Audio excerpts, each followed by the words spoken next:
Recording start.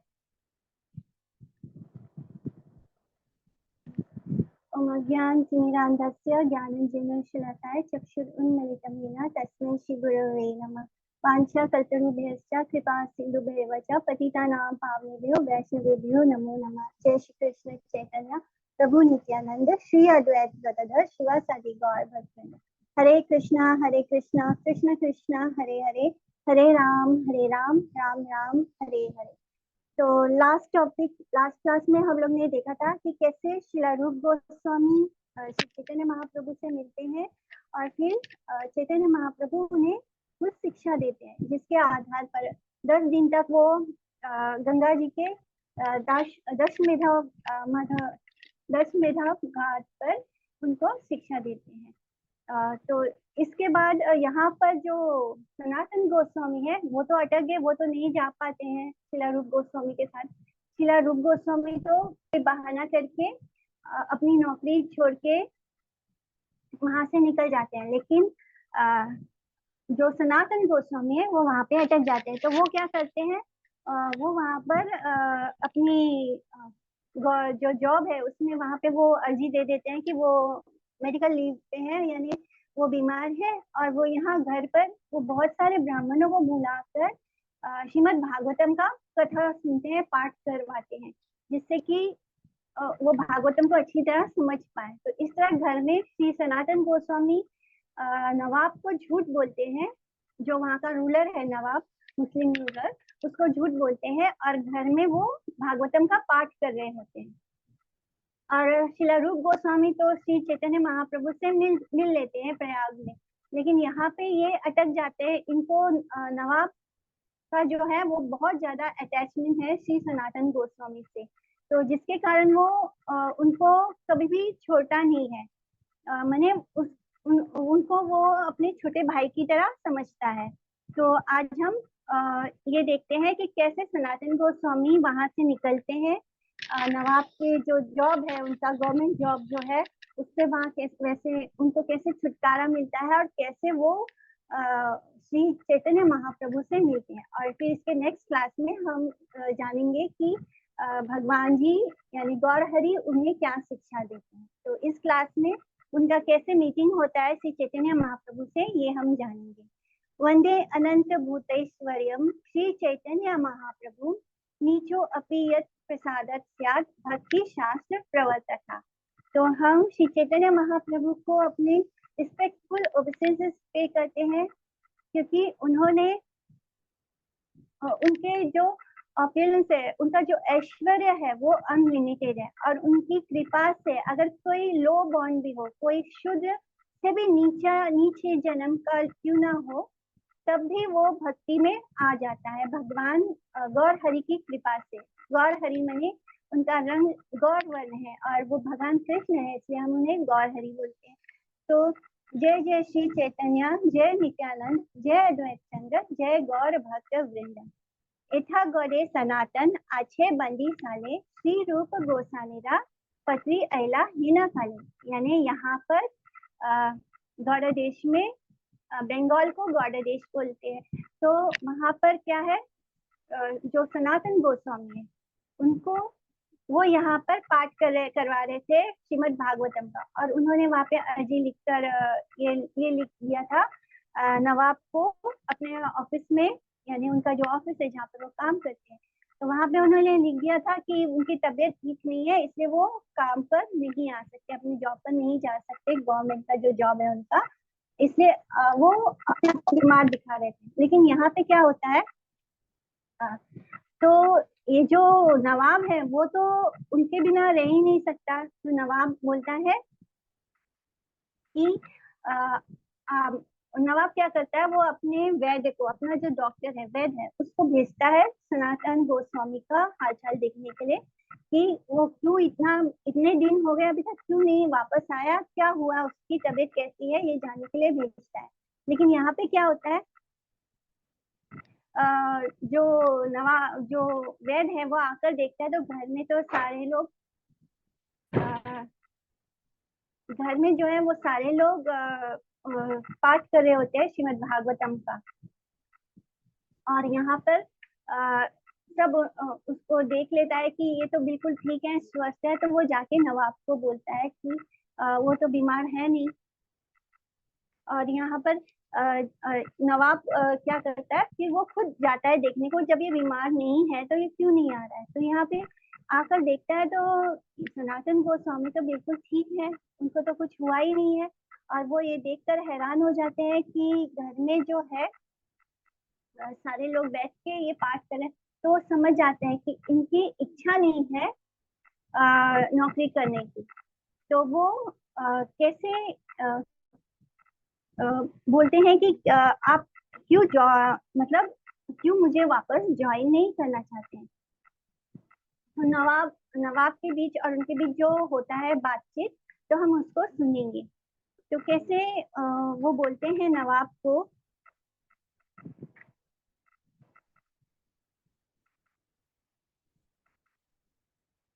वो बोलते हैं कि आपको जो इच्छा है वो कीजिए मेरे साथ। यानी नवाब बोलता है कि मैं तुमको अपना छोटा भाई समझता हूँ, मेरा काम है जाकर बाहर शिकार करना, या मैं दूसरे लोग कत्लेआम करता हूँ लोग, मतलब मैं जिसको हम बोलते हैं ना कि वो कब्जा करके युद्ध कर रहा है, मतलब ही इज अ नवाब। तो वो अपने राज्य को बढ़ाने की कोशिश करता रहता है, तो उसका काम ही है मार काट करना या शिकार करना। तो बोलता है कि तुम्हारा भाई तो बस यही करता है, मार काट करता है या शिकार करता है। मतलब वो बिल्कुल उसको अपने सनातन गोस्वामी को अपने छोटे भाई की तरह मानते थे, बहुत क्लोज थे। और क्योंकि ये बाहर के यही सब काम करता था, तो उसे ये नहीं समझ आता था कि एडमिनिस्ट्रेटिव वर्क कैसे करना है। और इसको सनातन गोस्वामी और रूप गोस्वामी ने बहुत अच्छी तरह से उनका एडमिनिस्ट्रेशन जो था उसको बहुत अच्छे से संभाल रखा था। तो सनातन गोस्वामी उसको बोलते हैं कि आपकी जो इच्छा है वो आप मेरे साथ कीजिए। तब नवाब बोलता है कि सनातन गोस्वामी को जेल में डालो, उसको इम्प्रिजन कर दो। और जब तक और वो खुद कहाँ चला जाता है, साउथ में चला जाता है अपने, वही उसका जो काम है उस वही करने के लिए वो चला जाता है। मुस्लिम जो रूलर्स थे उनका वो मोस्टली हिंदू लोगों को लूटते थे या कत्लेआम करते थे, लोगों का मारते थे, मार काट, बस यही उनका ज्यादातर वर्क होता था। तो यहाँ पर इसको सनातन गोस्वामी को वो जेल में डाल देते हैं और वो खुद साउथ में चले जाते हैं अपना जो कर रहे हैं वो करने के लिए। तो अब शिला रूप गोस्वामी को जब पता चलता है कि सनातन गोस्वामी को भी इम्प्रिजन कर दिया है, जेल में चले गए, तब वो उन्हें एक लेटर लिखते हैं कि लेटर लिखते हैं कि एथा गोडे सनातन अच्छे बंदी साले श्री रूप गोस्वामी पत्री आयला हिना काले। तो उनके पास वो लेटर आता है कि पत्री पाना सनातन आनंदित हैला यावन रक्षा पास कहते लागिला। तो जब वो पत्री यानी जो लेटर आने के बाद वो बहुत आनंदित होते हैं, बहुत खुश होते हैं। और फिर जो जेलर है जहाँ पे वो बंद है उसको कहते हैं कि तुम्हें एक जिंदा प्रतीत महाभाग्यवान किताब कुरान शास्त्र अच्छे तुम्हार ज्ञान। तो इस लेटर में क्या लिखा था, श्रीला रूप गोस्वामी ने किस तरह से अपने धन का डिवीजन किया था। तो उसमें से एक हिस्सा उन्होंने अपने इमरजेंसी के लिए रख छोड़ा था। किसके पास, एक व्यापारी था, उसी स्थान पर एक व्यापारी था, उसके पास उन्होंने 10,000 स्वर्ण मुद्राएं रख छोड़ी थी, ताकि अगर कुछ इमरजेंसी पड़ जाए तो वो पैसा हम यूज कर सकते हैं।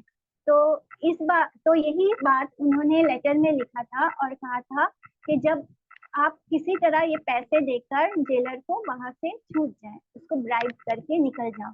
तो जैसे ही वो लेटर आता है तो सनातन गोस्वामी खुश हो जाते हैं। अब वो जेलर को क्या बोल रहे हैं कि तुम एक जिंदा पीर हो, यानी तुम बहुत बड़े संत हो, पीर यानी संत, और महाभाग्यवान हो। किताब और कुरान शास्त्र का तुम्हें बहुत अच्छे से ज्ञान है, लेकिन इसका मतलब ये नहीं कि वो सच में बड़ा मतलब संत महात्मा है या उसको शास्त्र और कुरान के बहुत अच्छा ज्ञान है। एक बंदी छाड़े यदि निज धर्म देखा संसार है तारे मुक्त करें गोशारा। यानी वो बोल रहे हैं कि तुम इतने महान हो, तुम इतने बड़े पीर फकीर हो और तुम्हें शास्त्र और कुरान का इतना गहन ज्ञान है, मुझे इस जेल से मुक्त करोगे तो तुम मुझे भगवान के पास ले जाओगे और मुझे इस मटेरियल बॉन्डेज से बाहर निकाल दोगे।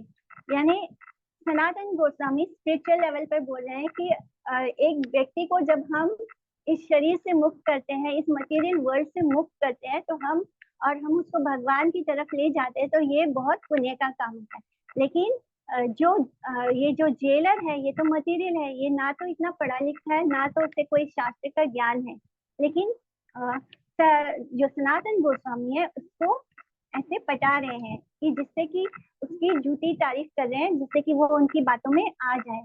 और इसको ऐसे ही झूठ मूठ में, और ये क्या सोचता है जेलर, ये सोच समझ रहा है कि सनातन गोस्वामी स्पिरिचुअल वे में उसको बोल रहे हैं, और जेलर ये सोचता है कि ये मुझे जेल से निकालने के लिए बोल रहे हैं, क्योंकि उसको तो कोई ज्ञान है नहीं धर्म का या शास्त्र का। पूर्वे आमी तोमार करी अच्छी उपकार, तुम्ही आमा छाड़ी करा प्रति उपकार। यानी पहले मैंने आप पे उपकार किया है, तुम्हारे लिए मैंने बहुत कुछ किया है पहले, इसलिए इस बार अब तुम मुझे छोड़कर मुझ पर उस उपकार को खत्म करो। यानी आप मुझ पे उपकार करो कि मुझे यहाँ से बाहर निकालें। पंच सहस्त्र मुद्रा तुम्हें करा अंगीकार, पुण्य अर्थ दुई लाभ हाई तुझे तोमार। यानी मुझसे मेरे पास 5000 गोल्ड कॉइन्स है, 5000 स्वर्ण मुद्राएं हैं, इसे प्लीज तुम स्वीकार करो और मुझे इस जेल से जाने दो। ऐसा करने से तुम्हें बहुत पुण्य प्राप्त होगा, और साथ में ये जो मटेरियल प्रॉफिट मिल रहा है, जो ये धन मिल रहा है, ये तो साथ में मिल ही रहा है। और इस तरह तुम्हें दो तरह से फायदा हो रहा है। एक तो तुम्हें ये धन भी प्राप्त हो रहा है, और अगर तुम मुझे इस जेल से, जैसे कि शास्त्रों में लिखा है, जो व्यक्ति को जेल से छुड़ाता है, इस मटेरियल वर्ल्ड के जेल से छुड़ाएगा, यानी इस संसार से, वो स्पीकिंग इन द सेंस कि इस संसार के जो ये जो हम मटेरियल वर्ल्ड में इसके जेल से जो छुड़ाता है उसको पुण्य मिलता है। बट बिकॉज ही नो कि ये जो जेलर है, ये तो उसको तो वो ज्ञान नहीं है, वो तो यही समझ रहा है कि सनातन गोस्वामी जो बोल रहे हैं वो इस जेल से छुड़ाने के लिए ही बोल रहे हैं। तो वो उसको बोल रहे हैं कि एक तो आपको मुझे इस मटेरियल वर्ल्ड से जो जेल है इससे बाहर निकालने से आपको पुण्य भी प्राप्त होगा, और दूसरा आपको धन भी प्राप्त हो रहा है। तबे से यवन कहे सुना महाशय, तोमार झाड़ीबा किंतु करी राजा भय। बोलते हैं कि हे महाशय, मैं तो तुम्हें छोड़ भी दूं, लेकिन मुझे राजा से भय लगता है। सनातन कहे तुम्ही ना करा राजा भय, दक्षिण गिया छे यदि लुईत अये, तहार कहियो से भय कृत्य गेला, गंगा निकट गंगा देखी झापर देला।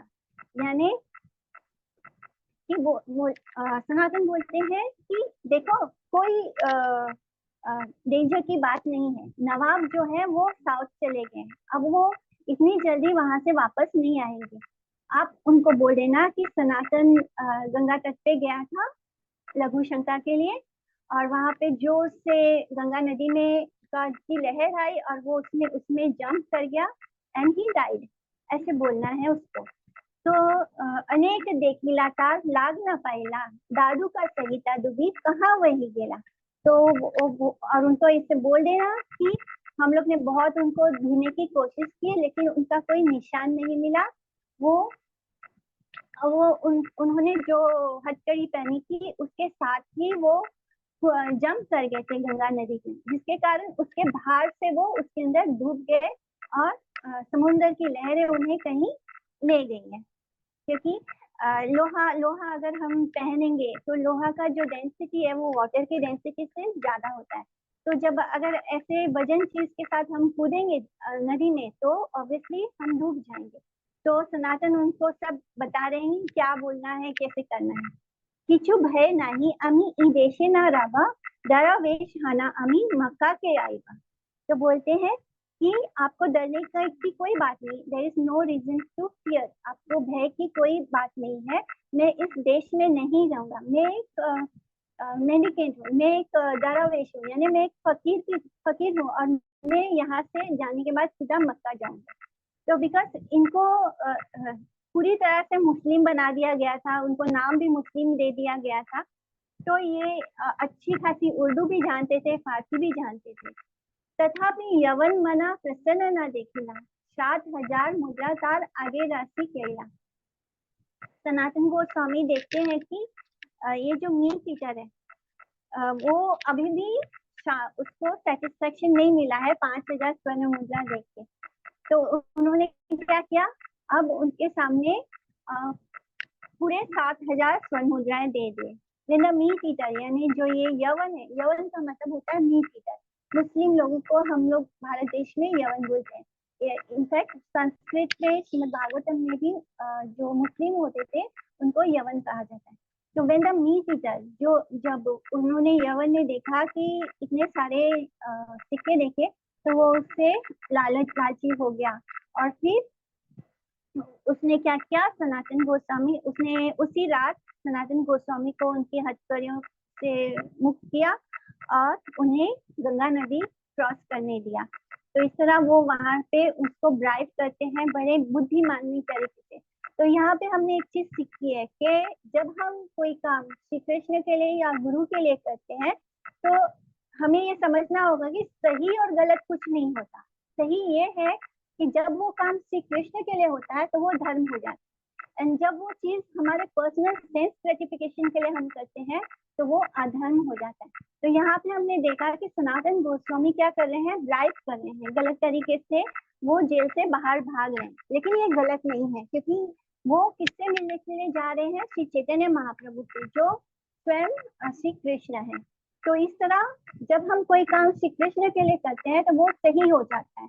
एंड सेम थिंग अगर हम उसे मटेरियल या अपने पर्सनल प्लेजर के लिए करते हैं, सेंस ग्रेटिफिकेशन के लिए करते हैं, भौतिक इच्छाओं की पूर्ति के लिए करते हैं, लस्टी होकर करते हैं, तो वो अधर्म हो जाता है, वो गलत हो जाता है। तथा एक भूमिका हया ताक हनी गेला। तो इस तरह जब सनातन गोस्वामी वहां से निकलते हैं, गंगा को पार करते हैं, तो उन्हें बहुत मुश्किल रास्तों से निकलना पड़ा, क्योंकि वो जेल से भागे हुए हैं तो वो नॉर्मल रूट नहीं पकड़ सकते। वो दिन रात वहां से जो वहां पे जो किला है उस पार्ट से, जो जंगल जैसा रास्ता है, वहां से हिली ट्रैक है, पहाड़ जैसे रास्ते हैं, तो वहां से वो चलते हुए निकल रहे हैं, दिन रात वो चल रहे हैं ताकि कोई उन्हें देख ना ले, पहचान ना ले।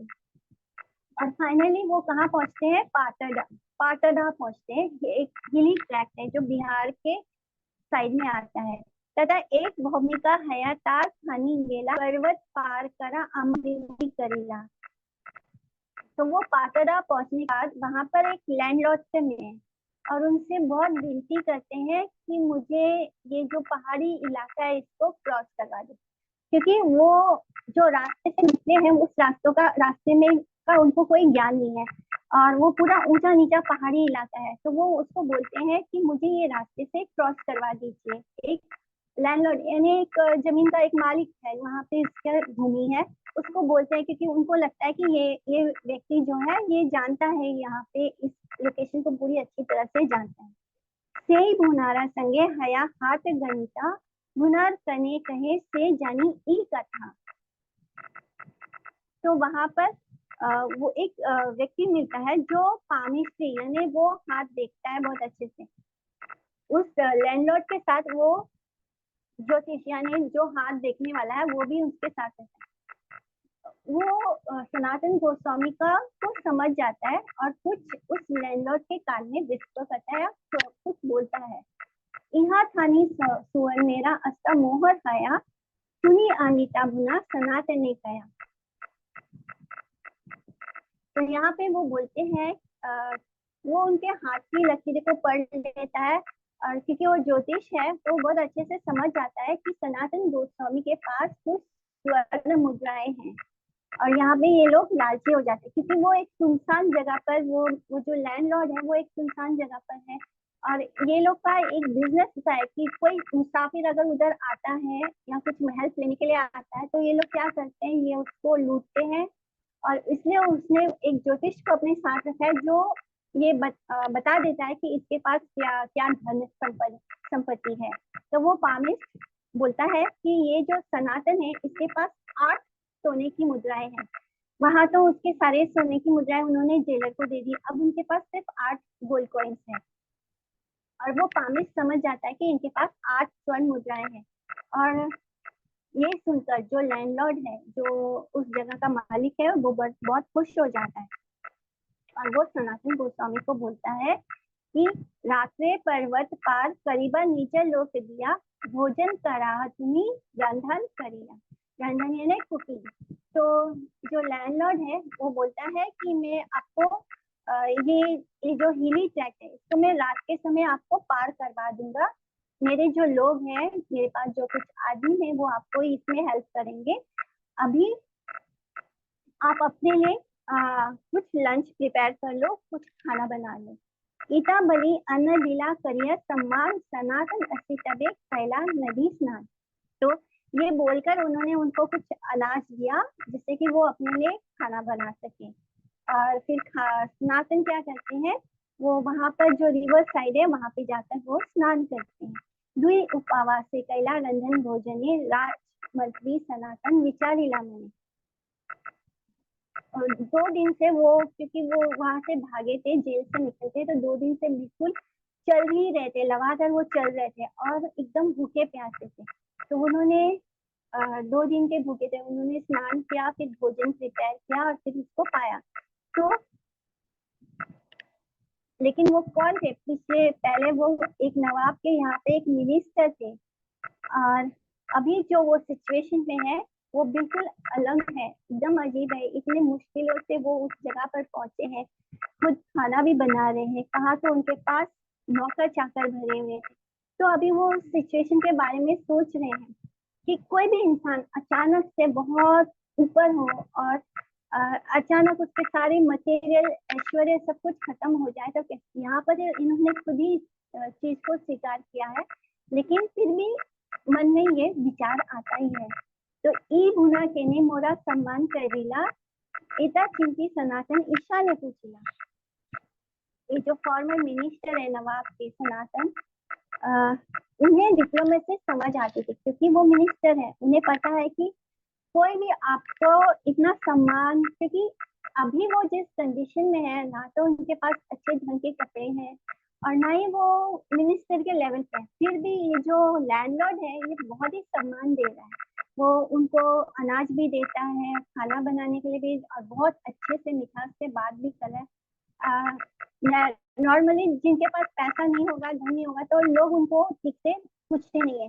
लेकिन यहाँ पे क्या है कि वो सनातन गोस्वामी जिस अवस्था में पहुंचे थे, तो उनके शरीर पर कोई बहुत अच्छे कपड़े, मतलब बहुत गंदे हो चुके थे और बिल्कुल जेल से वो बाहर निकले ही थे, तो बहुत अच्छे कंडीशन में वो नहीं थे। तो फिर भी इस लैंडलॉर्ड ने उनके साथ इतने अच्छे से बात की, तो इस बात को वो कंटेम्पलेट करने सोच रहे हैं।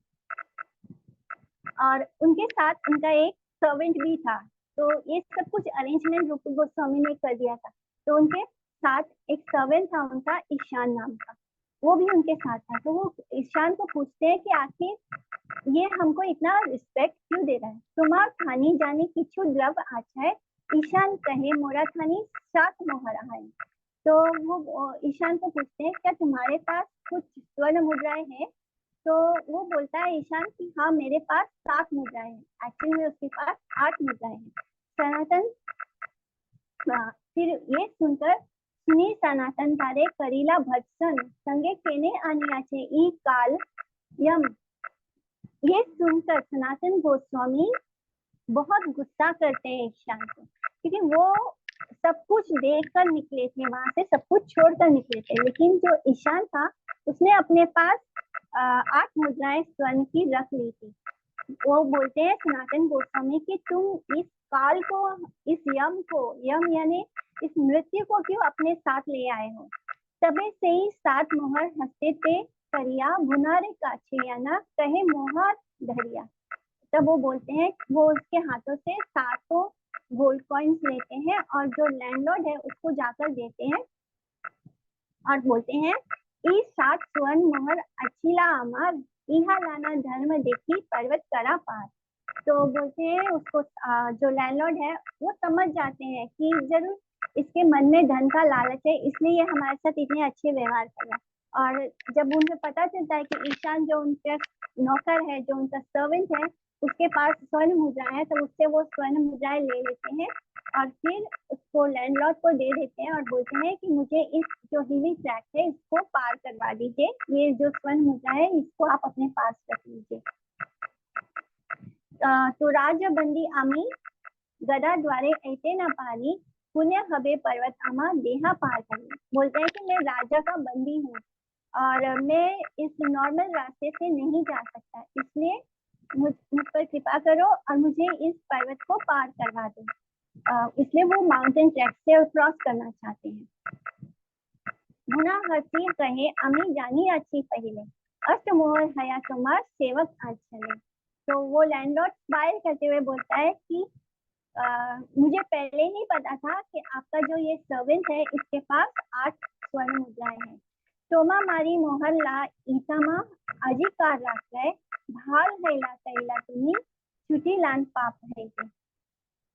तो इस रात को ही मैं आपको मारने वाला था ताकि मैं वो गोल्ड कॉइन ले सकूं। तो वो ओपनली जब देखता है कि सनातन गोस्वामी उसने मतलब ऑनेस्टली उनको पैसे दे रहे हैं, तब वो उनको बोलता है कि मुझे पहले से ही पता था कि आपके पास इतने सिक्के हैं और मैं आज रात ही आपको मारने वाला था उन सिक्कों के लिए, लेकिन आपने मुझे उस पाप करने से बचा लिया। अब खुद ही अपने आप मुझे पैसे देके उस पाप से बचा लिया। संतोष हरिना अमी मोहरना लाइबे पुण्य लागी पर्वतोमा पार करी दिले।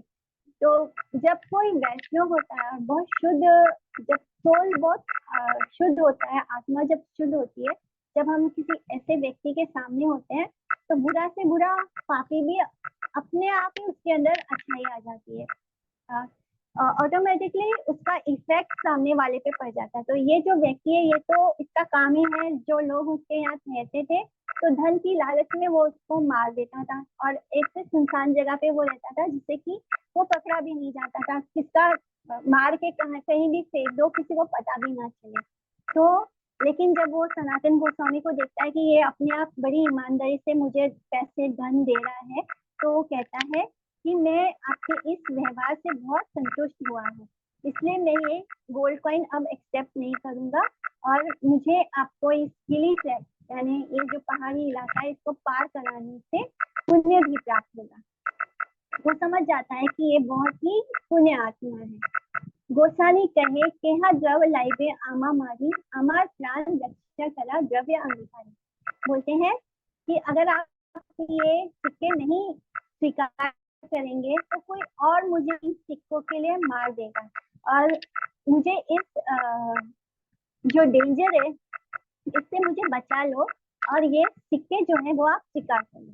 तबे भुना गोसानी संगे चारी पैसा दिए रात्रे रात्रे वना पाठे पर्वत पार करिए। तो इस तरह उन्होंने उसके साथ सेटलमेंट कर लिया, उनको गोल्ड कॉइन दे दिया और रात ही में वो उस फॉरेस्ट से, उस जंगल से का जो ऊंचा नीचा पहाड़ी इलाका था उसको क्रॉस भी करवा दिया। तबे पार गोसानी पूछिला ईशानी, ईशानी कौन है? उनका सर्वेंट है। जानी शेष द्रव्य किसको आछे तो स्थाने, पूछते हैं कि क्या अब उन्होंने हिल क्रॉस करने के बाद वो अपने नौकर जो ईशान है उसको पूछते हैं कि मुझे लगता है अभी भी तुम्हारे पास कुछ गोल्ड कॉइन्स हैं। तो ईशान कहे एका मोहर आछे अवशेष, गोसानी कहे मोहर लाना याना तुम्ही देशा। ईशान कहता है कि अभी भी मेरे पास एक गोल्ड कॉइन है। तब वो बोलते हैं कि तुम ये कॉइन ले लो और वापस अपने घर चले जाओ, मैंने इससे आगे तुम्हें मेरे साथ आने की जरूरत नहीं है। तारे विदाई और उसको विदा करते हैं। तारे विदाई दिया गोसानी चालीला एकला, अब वहां से वो अकेले निकल गए। खाते करोनिया छिंदा कंथा निर्भय है, अब उनके ऊपर कोई रिस्पॉन्सिबिलिटी नहीं है, ना कोई धन है ना उनके साथ कोई है। जब तक कोई हमारे साथ होता है तो हमारे ऊपर उस व्यक्ति की रिस्पॉन्सिबिलिटी होती है। इसीलिए हमें जो वन आश्रम धर्म होता है उसमें हमें गृहस्थ के बाद वानप्रस्थ का धर्म होता है और उसके बाद संन्यास का होता है, जिससे कि धीरे धीरे हम पहले जब वानप्रस्थ होता है तो उसमें हस्बैंड के साथ वाइफ को जाना अलाउड होता है, हस्बैंड और वाइफ दोनों वानप्रस्थ जाते हैं। और फिर वानप्रस्थ के बाद जो संन्यास आश्रम होता है उसमें हस्बैंड अकेले सब कुछ छोड़ के निकल जाते हैं। तो ये सिस्टम इसलिए बनाया गया था कि धीरे धीरे हम रिश्ते नातों के मोह से बाहर आ जाए और अपना जो मनुष्य जीवन का लक्ष्य है उसको प्राप्त कर सके। और हमारा लक्ष्य क्या है? श्री कृष्ण को प्राप्त करना। लेकिन बिकॉज हम लोग इस माया वाले शरीर में है और हम अपने सारे रिश्तों को इस शरीर से जुड़ा हुआ मानते हैं, तो इस मोह बंधन को काटना बड़ा कठिन होता है। इसलिए हमारे शास्त्र इतने सिस्टमैटिक तरीके से हमें हर स्टेज को जीने देते हैं।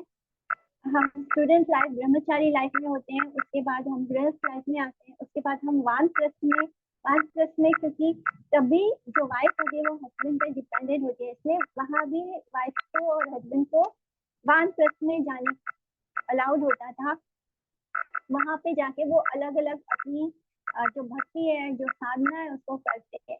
धीरे धीरे वहां भी वो रिलेशनशिप थोड़ा थोड़ा मोह कट होने लगता है, भगवान से जुड़ने लगता है। जितना जितना हम भगवान से क्लोज होते जाते हैं उतना हमारा जो मटेरियल वर्ल्ड के साथ जो भी रिलेशनशिप है वो अपने आप ही वैराग्य आने लगता है। तो वैराग, भक्ति में वैराग अपने आप आ जाता है और उसके बाद संन्यास लेके हम सारे रिलेशनशिप से मुक्त हो जाते हैं और एकदम निर्भय हो जाते हैं।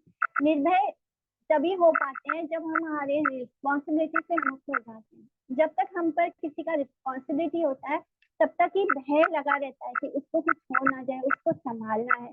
तो इस तरह सनातन गोस्वामी है जो अब अकेले ट्रेवल करना था। अब वो एकदम निर्भय हो गए, ना उनके पास धन है और ना उनके पास किसी को संभालने की रिस्पॉन्सिबिलिटी है। उन्होंने अपने शरीर को एक फटे हुए कम्बल से ढक रखा है और सारी एंजाइटी जो थी, भय जो था वो खत्म हो गया। अब अकेले हैं, अब मृत्यु भी आए तो कोई चिंता नहीं, जो होता है हो जाए। मैंने अकेले इंसान को ज्यादा चिंता नहीं होती, उसके ऊपर कोई रिस्पॉन्सिबिलिटी नहीं होती। हम तब तक ही एंजाइटी में होते हैं जब तक हमारे ऊपर कोई रिस्पॉन्सिबिलिटी होती है।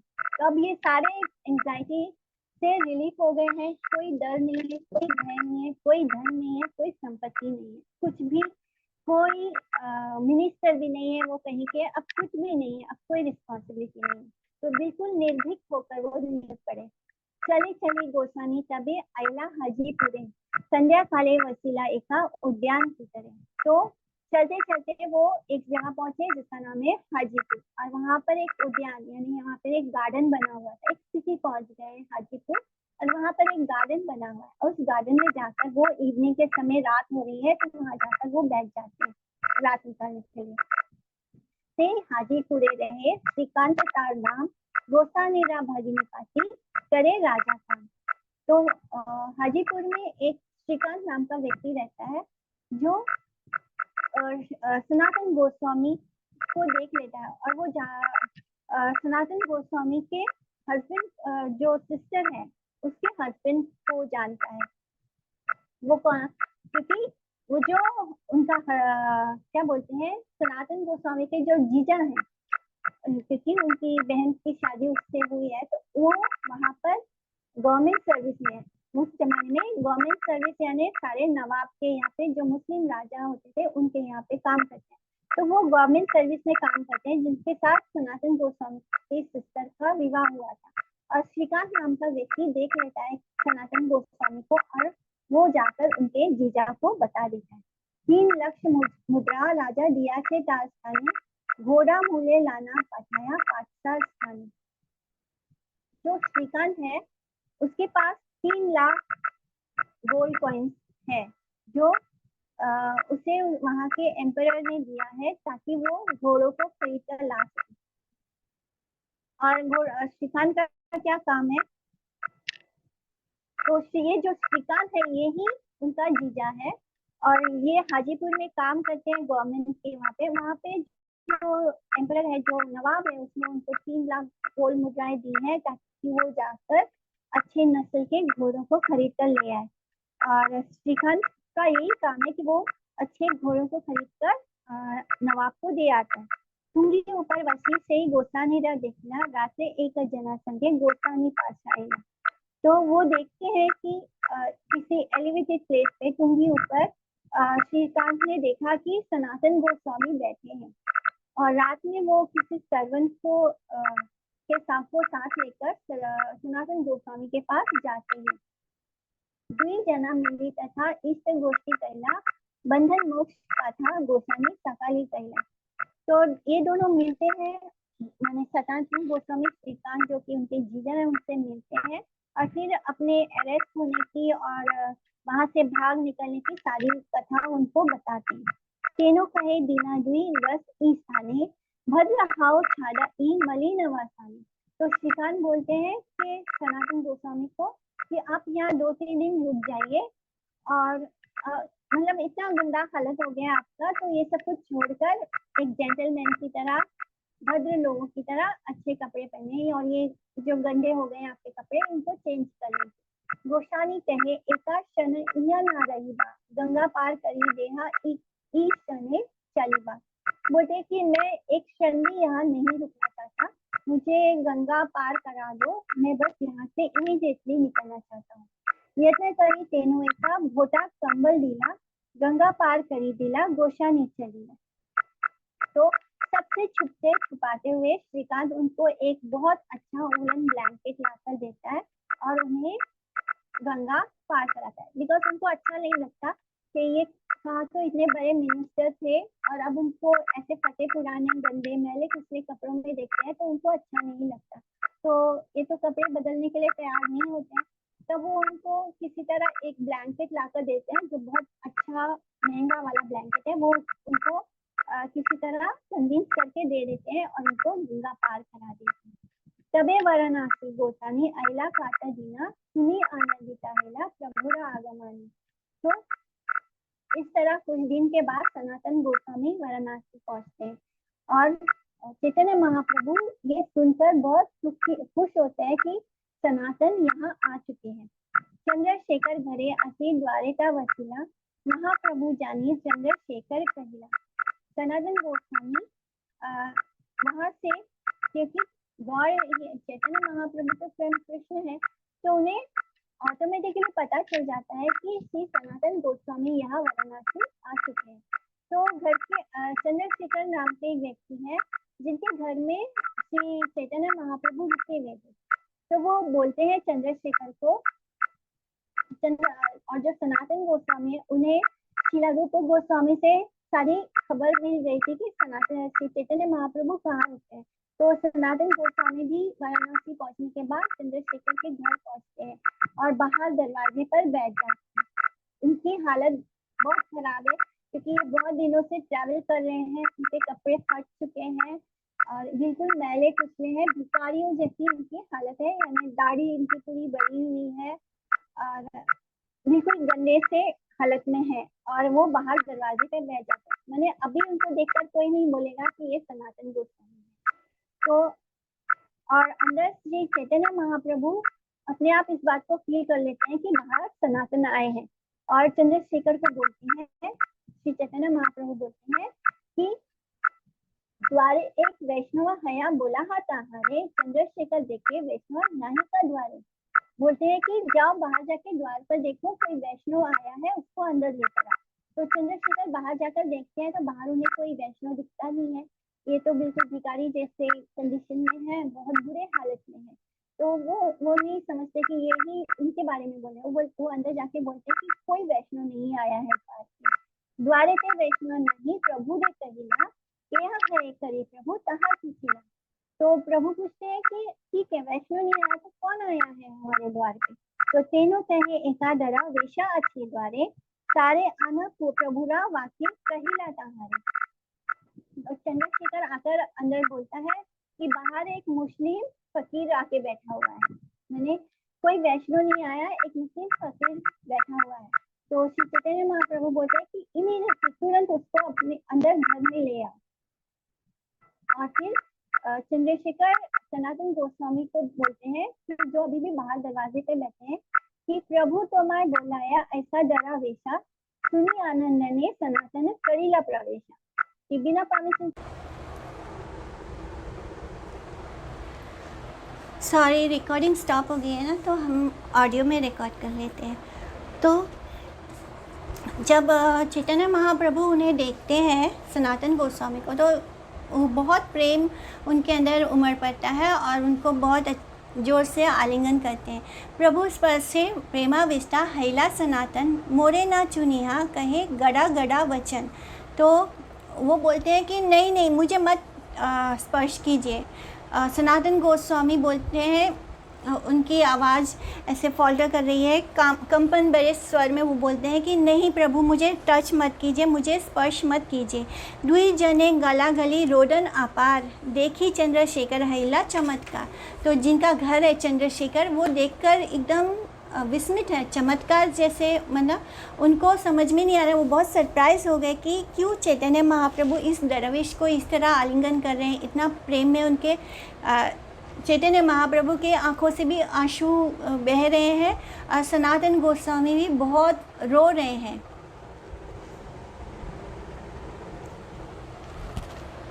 हाँ, रिकॉर्डिंग हो रही है।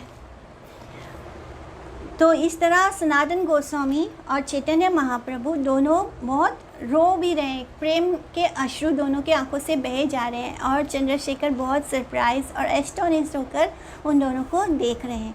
तबे प्रभु तार हाथा धरी लाना गेला पिंडार ऊपरे आपन पासे वसीला। तो चैतन्य महाप्रभु श्री सनातन गोस्वामी को हाथ पकड़कर अपने साथ जो ऊंचा एक स्थान है वहाँ पर दोनों उसको भी अपने साथ बिठाते हैं। तो श्री हस्ते करें तार अंग समर्जन तेनो कहे मोरे प्रभु ना कर स्पर्शन।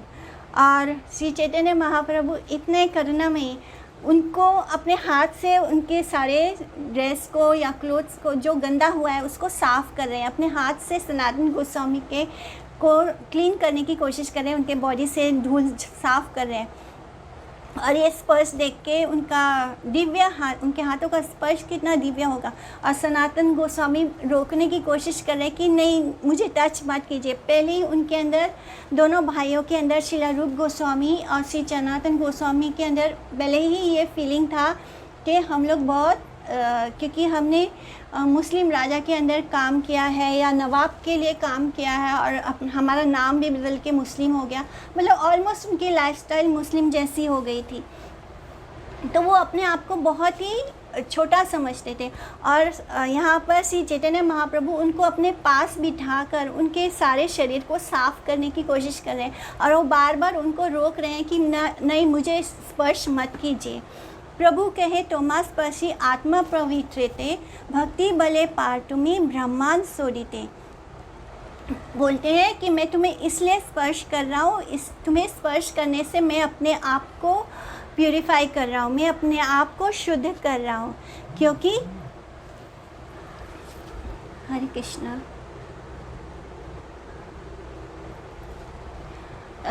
तुम्हें स्पर्श करके मैं अपने आप को प्यूरिफाई कर रहा हूँ, क्योंकि तुम्हारी भक्ति जो है वो पूरे ब्रह्मांड को शुद्ध कर रही है, पवित्र कर रही है। तुम्हारे भक्ति में इतनी शक्ति है कि वो पूरे ब्रह्मांड को शुद्ध कर रही है। भावाद विधा भागवतास तीर्थभूता स्वयं प्रभु तीर्थी कुर्वन्ति तीर्थानि स्वंता स्थेना गदाभृता। आपके जो कैलिबर का सेंट होता है, जो संत होता है, वो माने ऐसा संत, वो पिलग्रिमेज यानी जिनको हम बोलते हैं ना तीर्थ में जाते हैं। तो हम तीर्थ स्थान में क्यों जाते हैं? तीर्थ स्थान जो होता है वहाँ पर जब संत महात्मा आते हैं तो उससे वो जगह पवित्र हो जाती है। तो वो बोलते हैं कि आपके कैलिबर का जो संत होता है वो ऐसे तीर्थ स्थानों को भी पवित्र करने की क्षमता होती है। तो आप इतने प्योर हो, आपकी भक्ति इतनी प्योर है कि जो पिलग्रिमेज प्लेसेस होते हैं,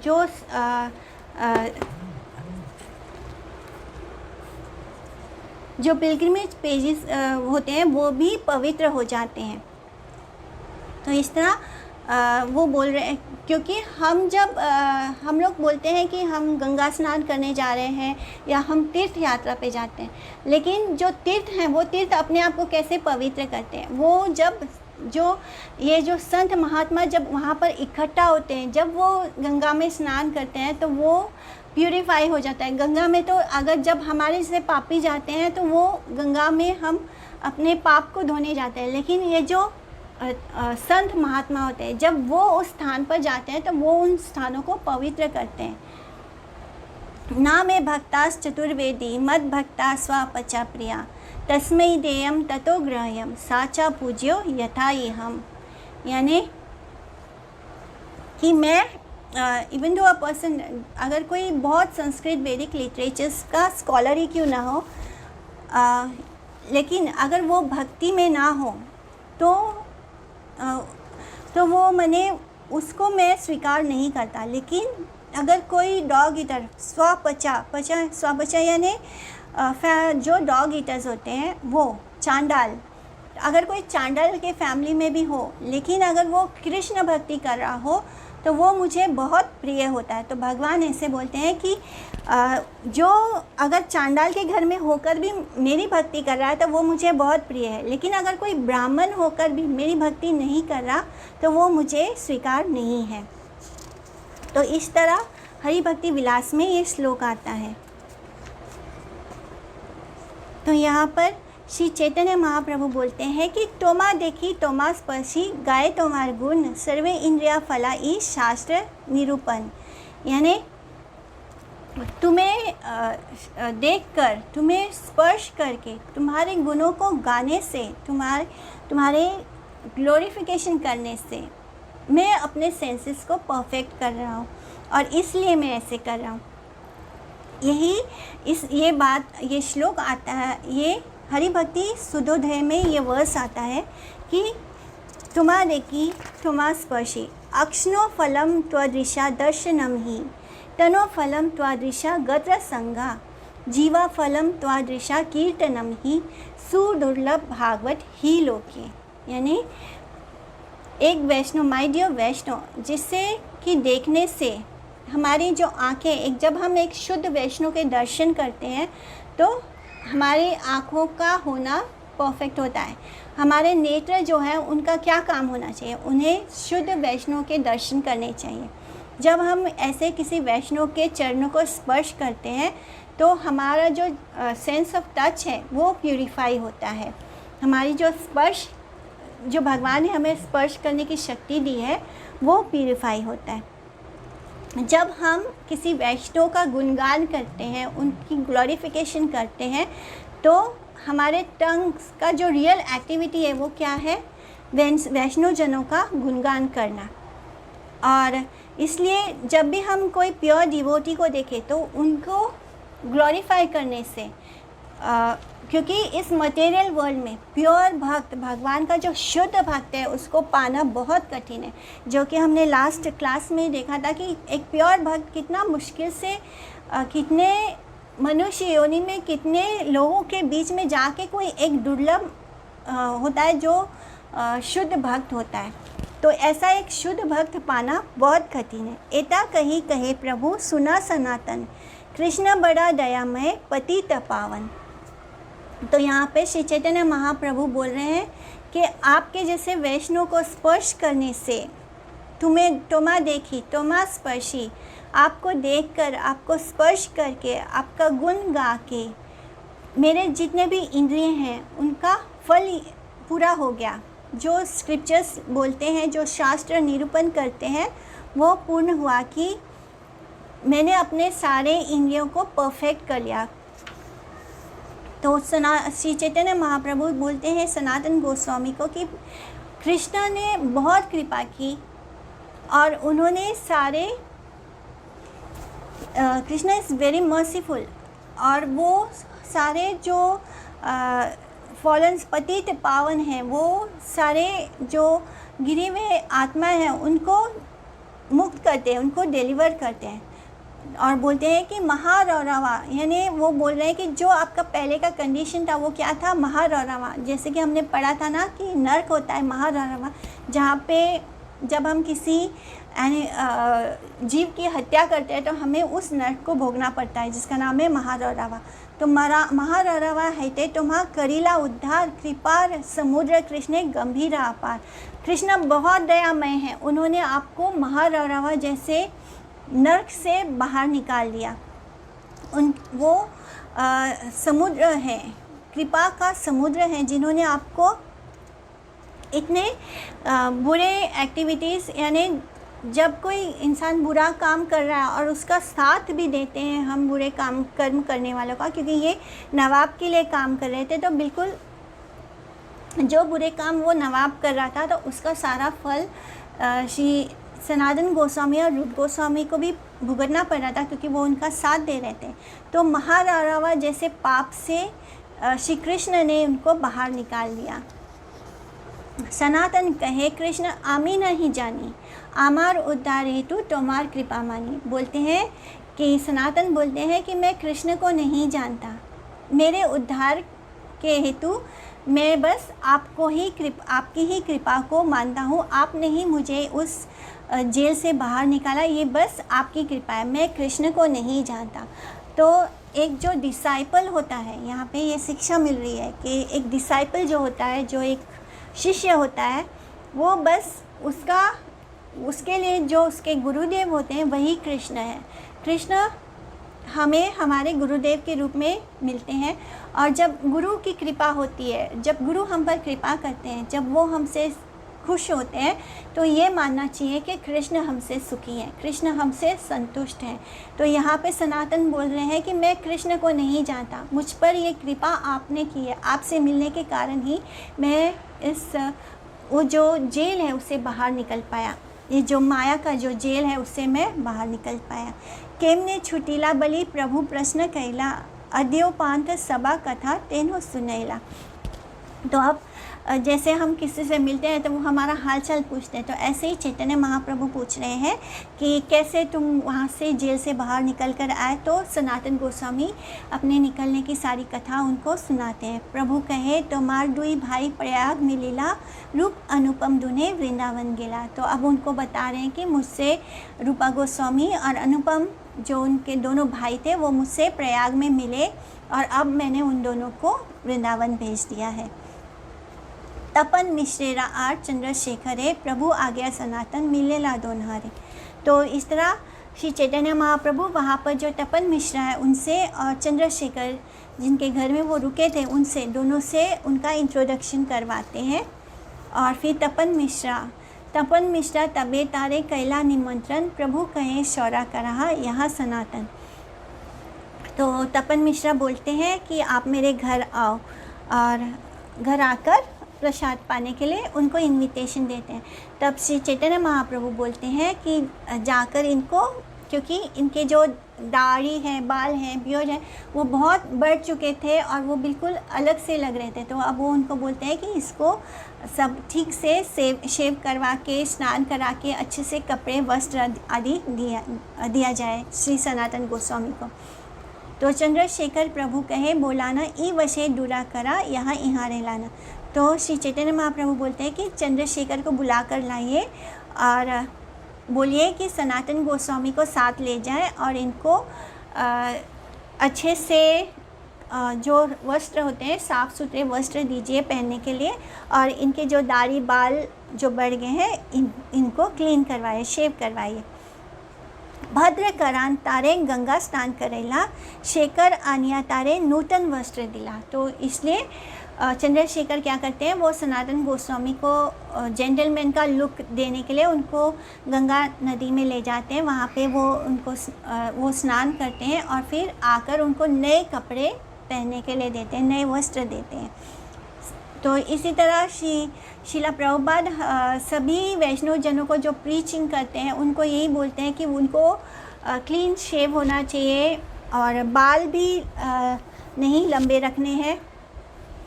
और क्योंकि भक्ति में हमें ये सब चीज़ से डिस्ट्रैक्शन होता है, और अच्छे से साफ़ सुथरे रहना चाहिए। तो इसलिए यहाँ पर शीला प्रभुपाद यही बात वो अपने book teachings of Chaitanya Mahaprabhu में भी वो इस बात को लिखते हैं कि श्री चैतन्य महाप्रभु भी यही चाहते हैं कि हम अच्छे से ढंग से रहें।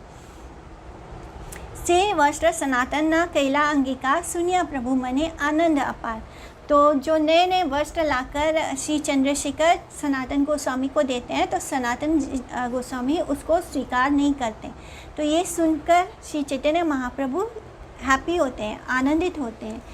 तो क्यों आनंदित होते हैं वो कि ये अच्छे कपड़े स्वीकार नहीं कर रहे, तो ये आनंदित क्यों होते हैं कि मध्याह्न करिया प्रभु गेला भिक्षण करी बारे, सनातन लाना गेला तपन मिश्रा रे घरे। तो इस तरह स्नान आदि करके श्री चैतन्य महाप्रभु तपन मिश्रा के घर जाते हैं लंच लेने के लिए, और साथ में सनातन गोस्वामी को भी ले जाते हैं। और फिर उनके चरणों को वॉश करके चैतन्य महाप्रभु उनके घर जाते हैं, तो वो उनके चरणों को वॉश करते हैं, उसका अभिषेक करते हैं, और फिर चैतन्य महाप्रभु लंच लेने के लिए बैठ जाते हैं। और तपन मिश्रा क्या करते हैं, जब श्री चैतन्य महाप्रभु का भोजन हो जाता है, तो जो प्रसादम बचता है, जो उन्होंने पाने के बाद जो बचा है, वही खाना वो सनातन गोस्वामी को देते हैं। तो ये क्या हुआ, ये प्रसादम हो गया। और श्री चैतन्य महाप्रभु क्यों खुश होते हैं जब सनातन गोस्वामी नए कपड़े नहीं स्वीकार करते हैं, क्योंकि उन्हें अच्छा लगता है कि सनातन के मन में मटेरियल चीज़ों के प्रति भाव नहीं है, उनके अंदर नए नए कपड़ों के प्रति कोई इच्छा नहीं है। ये सुनकर वो आनंदित होते हैं। तपन मिश्रा बोलते हैं कि सनातन को कुछ ड्यूटी परफॉर्म करनी है, जिसके वजह से वो अपना लंच बाद में लेंगे। और फिर जब श्री चैतन्य महाप्रभु अपना लंच फिनिश करते हैं और जो वो छोड़ते हैं, उसी को वो सनातन गोस्वामी को देते हैं। इसीलिए हम जो हमारे गुरुदेव होते हैं, हम उनका भी इसी तरह रेमनेंट या प्रसादम पाते हैं। तो उससे हमारे अंदर उनके गुण और उनका आशीर्वाद प्राप्त होता है। भिक्षा करी महाप्रभु विश्राम करीला, मिश्र प्रभुरा शेषे पात्र सनातने दिला। इस तरह श्री चैतन्य महाप्रभु जब अपना लंच ले लेते हैं तो रेस्ट करते हैं, और तपन मिश्रा श्री सनातन गोस्वामी को वो प्रसाद प्रोवाइड करते हैं जो चैतन्य महाप्रभु ने छोड़ा था। मिश्रा सनातने दिला नूतन वासन, वस्त्र नाही नीला तेनो कैला निवेदन। फिर तपन मिश्रा भी सनातन गोस्वामी को नए कपड़े देने की कोशिश करते हैं, इंसिस्ट करते हैं, लेकिन श्री सनातन गोस्वामी क्या बोलते हैं, मोरे वस्त्र दीते यदि तुम्हार हया मन, निजा परिधान एका देहा पुरातन। बोलते हैं अगर आपके मन में इतनी इच्छा है मुझे वस्त्र देने की, तो मुझे अपना कोई पुराना वस्त्र दे दो, मुझे ये नए वस्त्र नहीं चाहिए। तब ये मिश्रा पुरातन एका धुती दिला तेन्हो दुई बहिर्वासा कोपिन करीला। तो इस तरह उन्होंने क्या किया, तपन मिश्रा जब सनातन गोस्वामी को अपना एक पुराना धोती देते हैं, तो सनातन गोस्वामी क्या करते हैं, उस एक धोती को 2 टुकड़ों में काट लेते हैं, और उससे अपने कमर पे बांधने के लिए बस 2 सेट ऑफ कॉपिन बोलते हैं, जो वो कमर पे बांधते हैं, बस उतना ही कपड़ा वो लेते हैं पहनने के लिए, और उससे वो अपने लिए 2 जोड़ी कॉपिन बना लेते हैं, एक धोती को फाड़ के। और महाराष्ट्रीय द्विजय प्रभु मिलाइला सनातने से विप्रा तारे कहिरा महानिमंत्रण है। तो यहाँ पे चैतन्य महाप्रभु वाराणसी में एक महाराष्ट्रियन ब्राह्मण से मिलते हैं और उसको इंट्रोड्यूस कराते हैं श्री सनातन गोस्वामी से। वो वहाँ पे पहले से रहते हैं, वो ब्राह्मण है महाराष्ट्र, और वो हमेशा श्री चैतन्य महाप्रभु को अपने यहाँ प्रसाद पाने के लिए, यानी अपने यहाँ भोजन के लिए निमंत्रण देते हैं। तो ब्राह्मण इमीडिएटली क्या करते हैं, सनातन गोस्वामी को भी रात्र के भोजन के लिए इनवाइट करते हैं। सनातन तुम्ही यावत कशिते रहीबा तावत आमार घरे भिक्षा ये करीबा। बोलते हैं कि हे सनातन, आप काशी में जब तक रहेंगे तब तक मेरे घर पर आकर जो लंच है, जो आफ्टरनून का प्रसाद है, वो मेरे घर पर आकर पाएंगे। तो सनातन बोलते हैं आमी मधु करी करीबा ब्राह्मणरे घरे केने एकत्र भिक्षा ना लावा।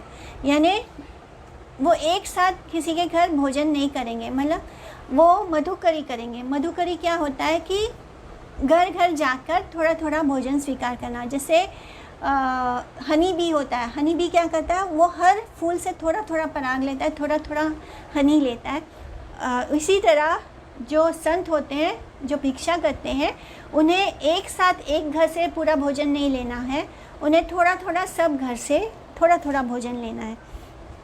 तो वो सनातन गोस्वामी बोलते हैं कि मैं मधुकरी करके खाऊंगा, मैं एक साथ पूरा फुल मील एक्सेप्ट नहीं करूंगा। सनातनेरा वैराग्य प्रभुरा आनंद अपार, बहुत कंबल पाने प्रभु चाहे बारे बार। तो श्री चैतन्य महाप्रभु बहुत आनंदित होते हैं जब वो सनातन गोस्वामी को इतना हम्बल देखते हैं कि वो संन्यास आश्रम के सारे प्रिंसिपल्स को फॉलो कर रहे हैं, बहुत स्ट्रिक्टली फॉलो कर रहे हैं। एक सन्यासी को किसी एक घर से भोजन नहीं लेना होता है, उसे मधुकरी करके भोजन प्राप्त करना होता है, उसको भी वो फॉलो कर रहे हैं। वो नए वस्त्रों के प्रति उनके मन में कोई लगाव नहीं है। कहाँ तो वो मिनिस्टर के पद पे थे, सिल्क वाले कपड़े पहनते थे, और अब वो सिर्फ 2 कॉपी जितने ही कपड़े उनके पास हैं, और वो और नए कपड़े भी अस्वीकार करते हैं। एक ही धोती से वो अपने लिए 2 जोड़ी कपड़े बना लेते हैं। लेकिन उनके पास एक ब्लैंकेट है जो उनके जीजा ने उनको दिया था, श्रीकांत ने, जो कि बहुत महंगा था और बहुत रिच था। तो ये तो पूरी तरह सन्यासी के वेश में है, लेकिन एक ब्लैंकेट है जो मतलब कॉन्ट्रास्ट कर रहा है कि ये ब्लैंकेट इतना महंगा है और उन्होंने कुछ पहना नहीं है, वस्त्र भी उनके पास कुछ खास नहीं है। तो ये कॉन्ट्रास्ट कर रहा है जिस पे श्री चैतन्य महाप्रभु का बार बार ध्यान जा रहा था। तो सनातन जाने ले ही प्रभुरा ना भाए, भोटा त्याग करी बारे चिंतिला उपाय। तो अब वो समझ गए, सनातन गोस्वामी समझ गए उनके ग्लैंस को देख के कि प्रभु को ये अच्छा नहीं लग रहा, उनके मन यानी श्री चैतन्य महाप्रभु इसको अप्रूव नहीं कर रहे हैं। तो वो अब रास्ता ढूंढने लगे कि इस कंबल से मैं कैसे मुक्त हूँ, इस कंबल का मैं क्या करूँ। एटा चिंती गेला गंगाए मध्यान करीते एका गौड़िया कंठ धुना दिया छे सुखाईते। तो वो जाते हैं गंगा तट पर, उसको इसी धुन में यही सोचते हुए वो गंगा तट पर जाते हैं, और वहाँ पर देखते हैं कि एक बंगाल का एक संत है जो यानी एक वैष्णव है, गौड़िया वैष्णव, जो जिसका फटा पुराना कंबल है जिसको उसने धोकर सुखाया है, धूप में सूखने के लिए रखा हुआ है। तो उसके पास जाकर बोलते हैं कि तारे कहे ओरे भाई करा उपकार, मुझ पर उपकार करो और भोटा लाना ई कंठा देहा मोरे, यानी मेरे साथ एक व्यापार करो और बदले में मुझसे ये वाला कंबल ले लो और अपना जो फटा हुआ कंबल है वो मुझ पर देकर मुझ पर एहसान कर दो। से ही कहे रहस्य करा प्रमाणिका हाना, बहुमूल्य भोटा दिबा केने कंठा लाना। यानी वो जो मेंडिकेंट है, जो फ़कीर जैसा जो संत है एक, उसे वो बोलते हैं कि आप क्यों चाहते हैं, आप क्या मेरे साथ मजाक कर रहे हो, आप क्यों चाहते हो कि इतना महंगा ब्लैंकेट लेकर मैं आपको अपना फटा हुआ कंबल दे दूँ। तो तेनो कहे रहस्य नाहे कही सत्यवानी, भोटा लहा तुम्ही देहा मोरा कंठ खानी।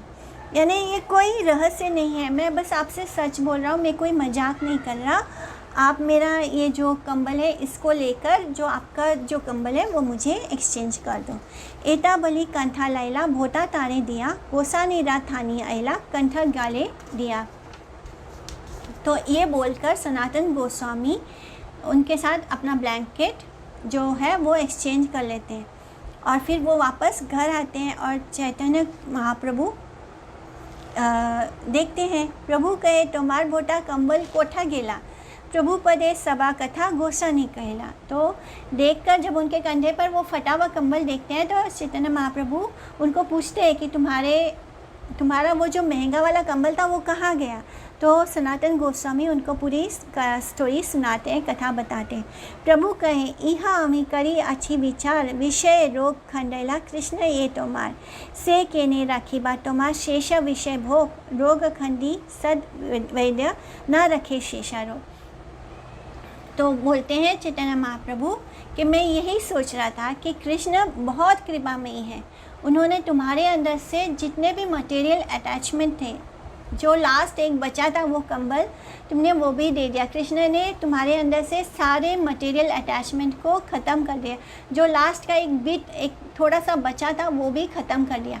जैसे कि कोई बहुत अच्छा डॉक्टर हो, वो कैसे रोगी के हर पूरे रोग को ख़त्म कर देता है, उसी तरह कृष्ण ने कृपा करके तुम्हारे सारे रोग को ख़त्म कर दिया। 3 मुद्रार भोटा गाया, मधु करी ग्रास, धर्म हानि हया, लोक करे उपहास।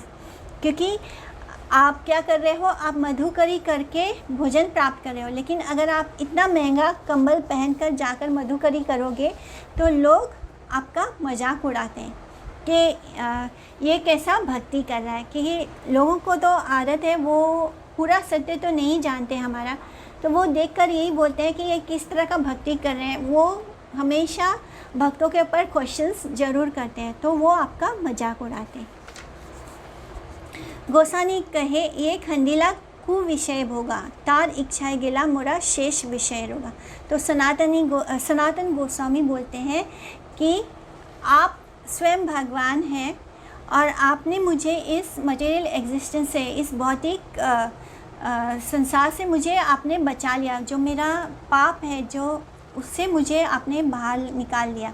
मेरा जो सिंफुल लाइफ था, उससे आपने, उस मटेरियल एग्जिस्टेंस से मुझे बचा लिया। और आपकी ही कृपा से, आपकी ही इच्छा से, जो मेरे अंदर ये जो लास्ट पीस था मटेरियल अट्रैक्शन का, ये जो कंबल था, ये एक लास्ट बचा था जिसके प्रति मैं अटैच हो गया था, उससे भी आपने मुझे मुक्त कर दिया। जैसे जैसे हमारे अंदर चेंज आते हैं, वैसे वैसे हमारे चीज़ों को हम जैसे इस्तेमाल करते हैं, उसमें भी फ़र्क आता जाता है। जैसे अभी जब कोई भक्ति में आ जाता है, तो कहाँ तो वो बहुत महंगे महंगे कपड़े पहनता होगा, बहुत स्टाइल में रहते होंगे, बहुत अच्छे से बहुत पैसे खर्च करते होंगे अपने कपड़ों पर, अपने लुक्स पर। और धीरे धीरे जब वो भक्ति में आ जाते हैं तो सब कुछ कितना सीधा साधा सिंपल सा हो जाता है। तो ये एक नेचुरल ट्रांसफॉर्मेशन होता है। धीरे धीरे हमारे मन से विषय वस्तु के प्रति जो लगाव है वो भगवान जी ख़त्म करने लगते हैं। वैष्णव एसोसिएशन से हमारे अंदर ऑटोमेटिकली वैराग्य आने लगता है और हम उस तरह की वेशभूषा को छोड़कर एक सीधे साधे साधारण से कपड़ों को बहुत खुशी खुशी स्वीकार कर लेते हैं। तो यहाँ पे हमने ये ट्रांसफॉर्मेशन देखा श्री सनातन गोस्वामी में, किस तरह श्री चैतन्य महाप्रभु की कृपा से, उनकी इच्छा से वो अपने पुराने लाइफ से पूरी तरह बाहर आ जाते हैं। प्रसन्न हाना प्रभु तारे कृपा कहला, तार कृपाए प्रश्न करिते, तारे शक्ति हैला। इस तरह श्री चैतन्य महाप्रभु सनातन गोस्वामी से बहुत खुश होते हैं और उन पर अपनी अहेतु की कृपा करते हैं। और भगवान जी की इस कृपा से सनातन गोस्वामी के अंदर स्पिरिचुअल स्ट्रेंथ आता है, जिससे कि वो उनसे कुछ क्वेश्चंस करते हैं, इंक्वायरी करते हैं। यहाँ से वो अपना जो इंस्ट्रक्शंस है उसको स्टार्ट करते हैं। तो यहाँ पे हम आज की क्लास को यहाँ पे एंड करेंगे और नेक्स्ट क्लास में जो शिक्षा श्री चैतन्य महाप्रभु श्री सनातन गोस्वामी को देते हैं उसको सुनेंगे। तो यहाँ से श्री सनातन गोस्वामी श्री चैतन्य महाप्रभु को क्वेश्चंस करेंगे और जिसके आंसर श्री गौरहरि उन्हें देते जाएंगे, यानी हम सबको देंगे। तो किसी को